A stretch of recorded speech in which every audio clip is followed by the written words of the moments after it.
Welcome to the NCO Journal Podcast, where we explore NCO professional development.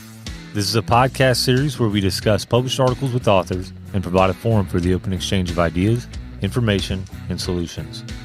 I'm your host, Staff Sergeant Brandon Cox, the Journal's senior editor. With us is Chago Zapata, managing editor, and Sergeant First Class Osvaldo Akite, the NCOIC of the NCO Journal. Today we discuss the article, Resilience and Servant Leadership, by Sergeant Major Angela Guigni, the Chief Religious Affairs NCO for the U.S. Army South at Fort Sam Houston, Texas. Before we kick things off, could you please tell us a bit about yourself? Thank you. Well, good morning. My name is Sergeant Major Angela Guigni. I am currently the Chief Religious Affairs NCO for Army South and Joint Base San Antonio, Texas.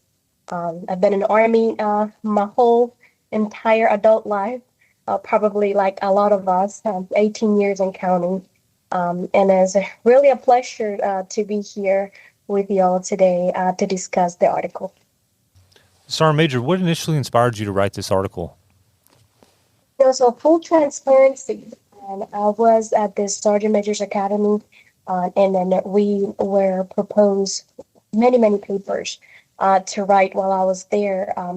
But one of them that really caught my attention was a professional writing paper they asked us to write. And some of the subjects that they had were pretty attractive, but I was called to Master Sergeant Roy Benavidez's paper. And then I was looking and researching about him, and then his story really motivated me. So I decided to tackle up right in, get to talk about him and what he did. And it was just a fate that at the same time I was listening to an audiobook titled Servant Leadership in Action by Ken Blanchard and Renee Broadwell. And that book is just a combination of several authors talking about servant leadership because I wanted to learn more about it. So armed with the knowledge and my research with that, I decided to go in a little bit more in depth and see how, his story can exemplify, which it does, what servant leadership and resilience look like and how we can all learn from it. Can you give us an example of how his life, his story, kind of resembles that servant leadership? Yes, of course.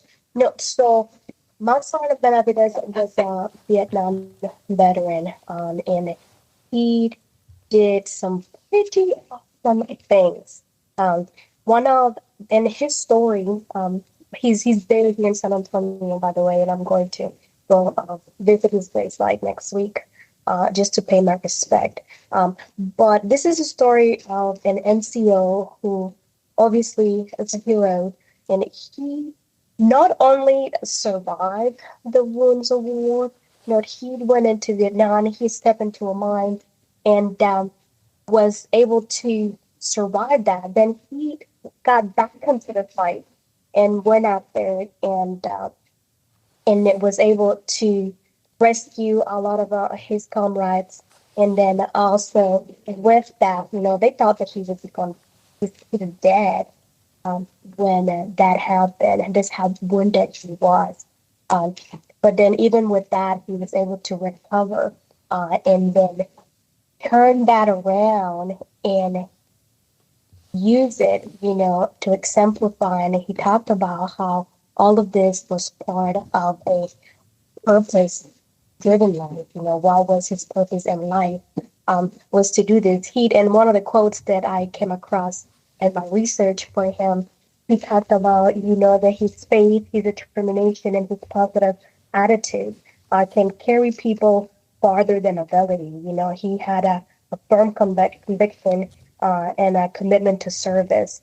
They helped him bounce back from all of that adversity and then exemplify through that what a servant leadership is. He went back and forth, rescued his comrades, came back and to his community and continue to pay it forward by talking to the community, by talking to the youth about overcoming adversities. So, Major, there's something that came out that kind of stood out to me at the very beginning of your article. You said that being a servant leader is antithetical to the newly developed resiliency culture. Can you explain what you meant by that? I know we're kind of moving away from the Master and Benavides, but I was curious about that specific part of your article. Yes, so when I talked about that, we in the Army, we have now adopted the Master Resiliency Training. We have the program, Soldier and Family Fitness Program, that is our approach to increasing resiliency within the military. So we send soldiers to this training to get the skills. However, I believe that it takes servant leaders to carry out those skills, to actually create a resilient community. It's not enough with us just checking the block and learning the skills, going to the MRT training, and saying that we did it. We also need to take that seriously and carry it out with everything that we do. Is to me, weekend is amazing. I love it that we are in a place that we are now, that we learn from our history. We learn from stories like Master Sergeant Benavides, and many others. However, we need to take the skills and we need to put it in practice. And I believe it takes servant leaders to be able to do that. For us to practice servant leadership every day, to be intentional about doing that with their soldiers, to get close to them, to get to know them, in order for us to be able to practice leadership to help improve the organization, not just professionally, which is great, but personally, because we all know, if our soldiers are not doing well personally, they're not going to be 100% effective professionally. You make the case in your article that leaders influence the resilience in an organization. So maybe can you talk a little bit about the last time you had a conversation, a difficult conversation about some stressors some of the soldiers were experiencing, and maybe how that helped them?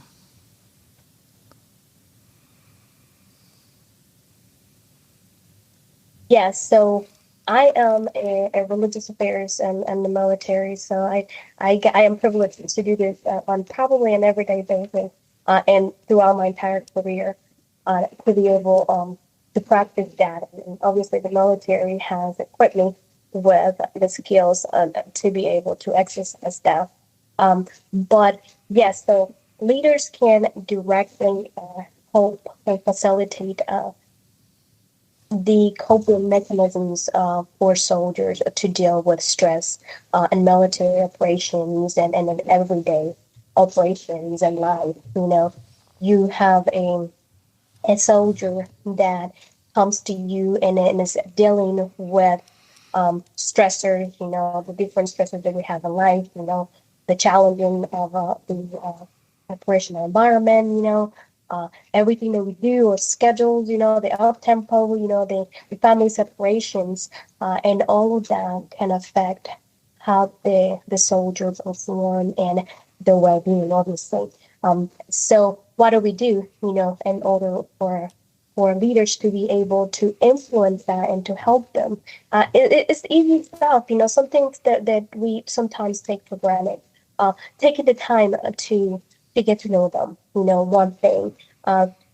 Have those difficult conversations with them, even if that makes you feel uncomfortable, have those conversations with them to help them. Equip yourself, if you feel like you are not prepared to deal with it. Tap into some of the things that there are available in the military, the organizations and the skills for us to enhance those skills, to practice. Take the time to actually actively listen to your soldiers when they're going through that, and then help them cope with that. Something as, they're coming to you and they're dealing with a difficult squad leader, something that they're having a difficult time dealing with that. then take the time to listen, to real listen, not to just, hey, we'll talk about this later, and then try to address the root of the problem with them, having issues with finance, one of the biggest issues that we deal with are relationships. How would you know, that they're dealing with that if you are not uh, taking the time to putting them first, to put yourself aside, uh, and then concentrate on taking care of the soldiers' needs. I don't know if this addressed your question, but I can deep a little bit deeper if you like. You can do in your counseling sections. Obviously, we should all be doing counseling with our soldiers, not just once a month for your performance. You also can do regular counseling with them, have those regular conversations with them, doing things after you do an event or a training. Then take the time to do an AR with them. Something simple, hey, let's discuss this. Let's see how we are processing what is going on and what we're learning from this in the environment that you might be. You might be in a training. You might be at the office. You might be doing, you did a military ball. Let's see how we can cope and how we can process these experiences. The same thing, when I remember when I was in Iraq and my very first deployment, I joined the Army in the middle of the war. I joined in 2005. And right off the bat, I landed in Fort Liberty, at the time Fort Bragg, North Carolina. And I was a private E1 and was sent to Iraq to conduct my job that I had just learned in AIT to be a religious affairs specialist at the time. It's called a chaplain assistant. And when we had events that happened, traumatic events with our soldiers, the unit that I was in was a transportation unit, 7th Transportation Battalion, and we unfortunately had a whole bunch of events that happened to us, and then we lost several soldiers during that time. And then we took the time after those events happened, to help the soldiers process that experience, to talk about, have those difficult conversations, how does that make you feel, how we're gonna go on, what are you willing to do? Just have those health conversations with them and help them process the experience that they're dealing with, because those stressors, they mount up, and before you know it, they affect their performance that they do every day, not just during work and military operations, but when they head back home to join their family members. Sergeant Major, as I was listening to you talk, I could tell that you have a lot of the servant leadership traits that you're saying through it, like community, building a team, listening, empathizing with your soldiers, stuff like that. And I think as a religious affairs NCO, you have a unique position where you can impact a lot of soldiers and help build that community. And now I know that the servant leadership traits, there's 10 of them, and I listed a few there: empathy, listening, things like that. What do you think is one of the most important traits, and how you use that? Wow, that is an awesome question. I think all traits are important. They're all vital for you to be able to exercise servant leadership. But in my humble experience, I think empathy will probably be on the top of it. To be able to kind of have an understanding and not just say, hey, okay, I'm listening, I understand, but also get in the whole of the situation with them, um, and have that emotional connection with them that you can empathize with what they're going through. I believe, that when for us to be able to be effective leaders, you have to really get in there with your soldiers. It's not enough with saying, hey, leadership is about providing purpose, direction, and motivation in order to accomplish the mission and improve the organization, but it's about really getting in there and taking care of the people. Along those lines, I wanted to ask you: is there a specific person, a leader, who you would say that that maybe has mentored you, or that you worked with, or in some way you've been associated with, who you think embodies the properties of a servant leader? You asking me that, and I chaplain corps is pretty small, so I'm gonna get in trouble if I just say one, and then my other ones they would get jealous.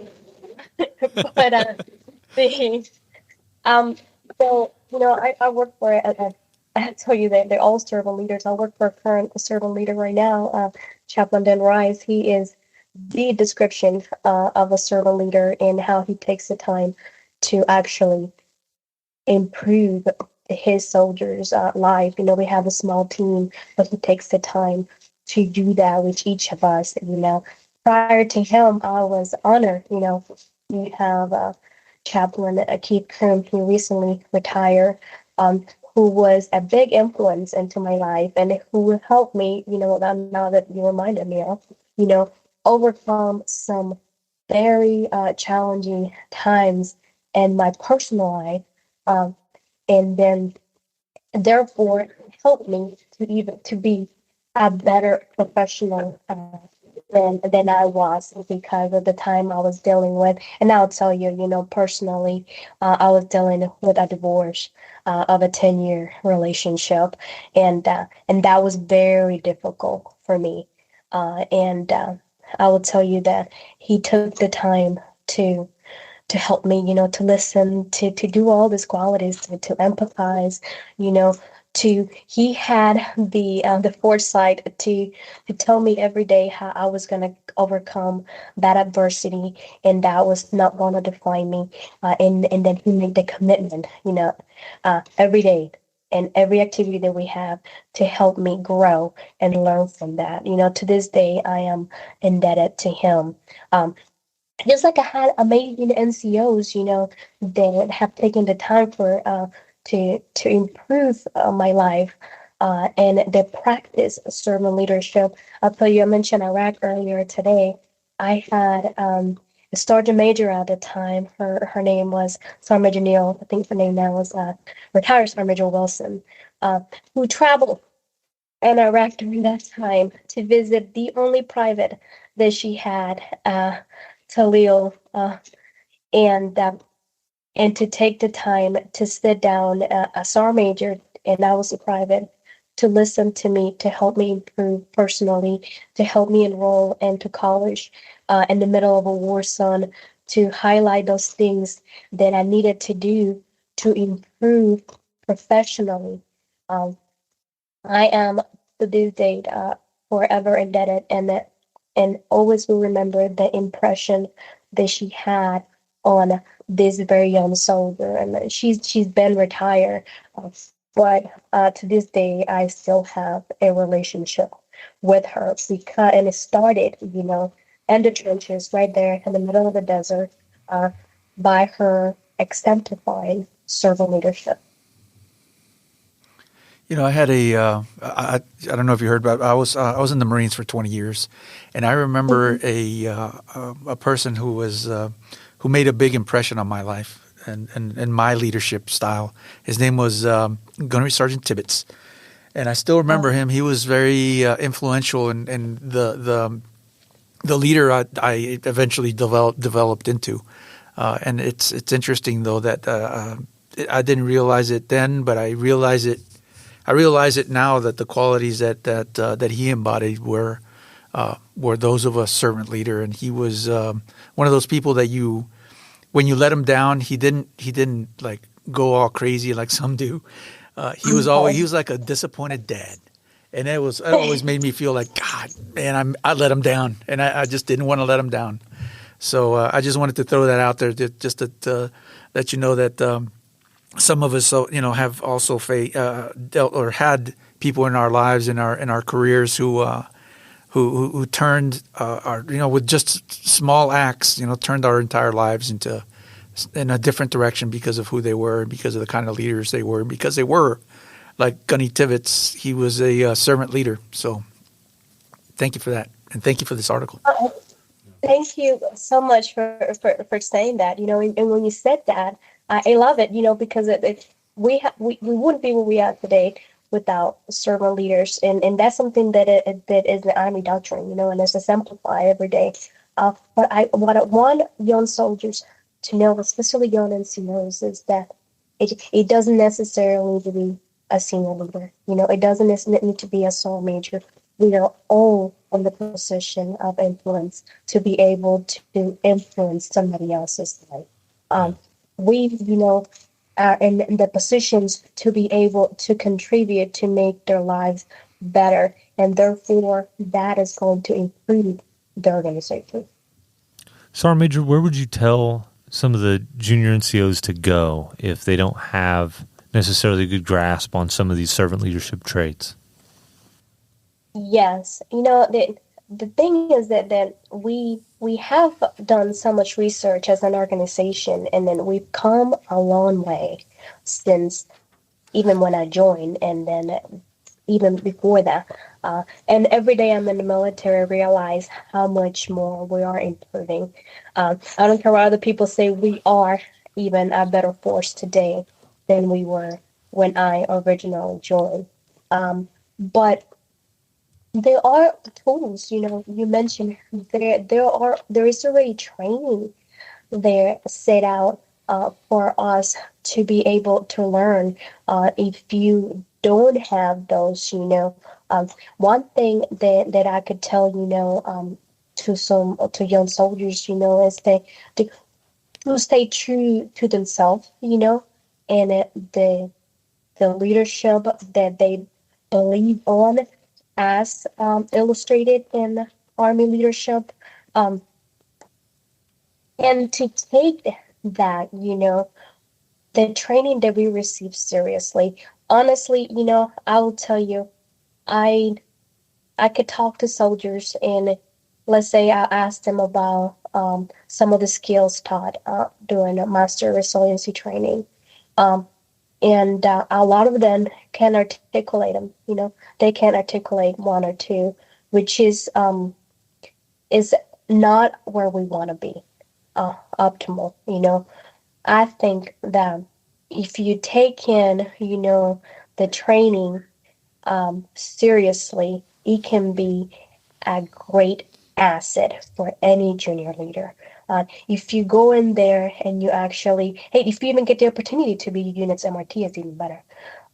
But when you do attend the trainings, they provide all kinds of resources for us to improve. And now, in a leadership development model has all these different checkpoints and things that we can do during NCO ES. They help us develop those traits as leaders that we need to be able to exercise it every day to it. Yeah, what I got from that, Sergeant Major, was that you kind of touched on what you said in your article, is that you have to have these conversations as a group. You have to have these conversations together, discussing everybody's different stressors, because everybody in that group will be able to put their perspective or put their, hey, you know what, this is not as bad as you think. And that I think is what helps build that skill up. Right, because one thing is receiving the training, but I think the other thing is also putting it into practice, and that's kind of what I got from what you said.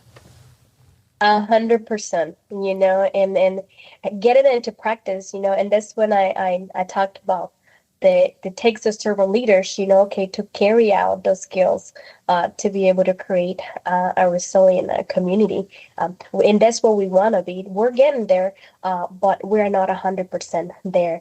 I see, like, even this week, senior NCOs come to talk to me about how to deal with specific situation with a soldier. And the answer, a lot of the times is to empathize with the soldier, understand what they're going through, and build that community around them to help them thrive. Because especially a lot of us, we have to understand where we're going. Like we joined the Army. I'll tell you what, I joined the Army. I was born and raised in the Dominican Republic. Went to high school in East Texas for a year and joined the Army right after that. And went to North Carolina, away from Texas and my support group, and had to really relied on the Army community to help me deal with all the stressors, the family separations, the learning the job, the learning the language that for me at the time was a stressor, deploying right away. I relied on the entire community to be able to help get me to where I am today, to help me deal with that. I just turned 19 at a time, just like a lot of young soldiers. Oh, that's excellent. As a kind of a final question, we usually typically ask this to a lot of our authors. If you could go back in time and give advice to a young, freshly promoted Sergeant E5 Guigni, what would you tell yourself? Wow, this is a really good question. I was very young when I got promoted to Sergeant E5, and I really wanted it. I was so excited and full of energy when I got that promotion. It was a big deal for me, because I wanted to have soldiers. I wanted to be able to influence them and to help them in their life and their career. At that time, if I look back, I would tell myself the number one thing, remember the leadership is about taking care of people. Our job as NCOs is to take care of our soldiers. In order for Sergeant Guigni to be able to do that, she needs to get to know her soldiers. She needs to take the time to get to know them, and in order for Sergeant Guigni to be able to impact their lives personally and professionally, and to learn, the meaning of servant leadership. Early on, I I know a lot of the times we can tend to look at servant leadership, although it's just a servant, somebody, your soldiers are gonna walk all over you. You're just gonna let them do what they want to do. That is not the definition of a servant leader. You know, the definition of a servant leader, is about taking the time to influence them, to accomplish their goals, to really grasp the concept of, being the servant of the people that I lead. I find out in my career, that sometimes when we are so focused on like, hey, I want to become like that's the thing, I want to become a staff sergeant. It's hard to become a staff sergeant for some MOSs. There's just so much that we have to do, and we have to make sure that we are properly achieving our goals and one at a time. And then we tend to maybe focus a little bit too much about ourselves. And then I would say, you can achieve your goals. I can be even better. I can be effective. I can be a great leader, and still be able to accomplish my goals as long as I am focusing on the well-being of my soldiers, as I am focusing on developing them. That is going to fulfill your life and your purpose more than any promotions that you can achieve in the military, more than any other personal goals. And I'll tell you that if even doing that, I am the living example, 18 years later, that you will get to promotions. You will achieve your personal goals as long as you're focusing on your subordinates, as long as you're focusing on improving them and then their development professionally and personally. Thank you, Sergeant Major, for joining us, and a thank you to our audience. Remember to put your knowledge to the page, submit articles, and get published with the NCO Journal. Don't forget to check out our webpage and follow us on social media. We'll catch you next time on the NCO Journal Podcast.